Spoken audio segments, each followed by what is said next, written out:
यदि हर्क साम्पाङले 2 भन्दा बढी सिट जितेर गयो भने म उहाँलाई बधाई दिन्छु।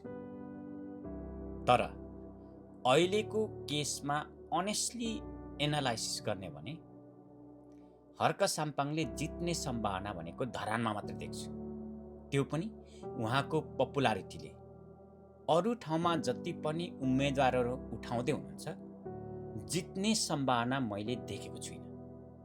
यदि तपाईले देख्नुभएको छ भने कसरी एनालाइसिस गरिराख्नुपर्छ, कसरी तुलना गरिराख्नुपर्छ, कसरी जित्छ भन्ने तपाईको एउटा मत छ, तपाई कसरी त्यसलाई सपोर्ट गरिराख्नुपर्छ।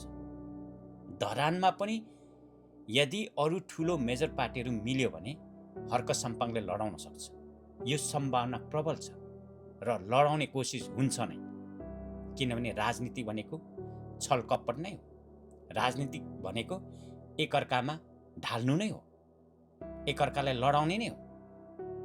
मैले चाहिँ हर्क साम्पाङको अहिलेको अभियान, हल्ला सबैलाई चाहिँ यसरी मूल्याङ्कन गरिराखेको छु।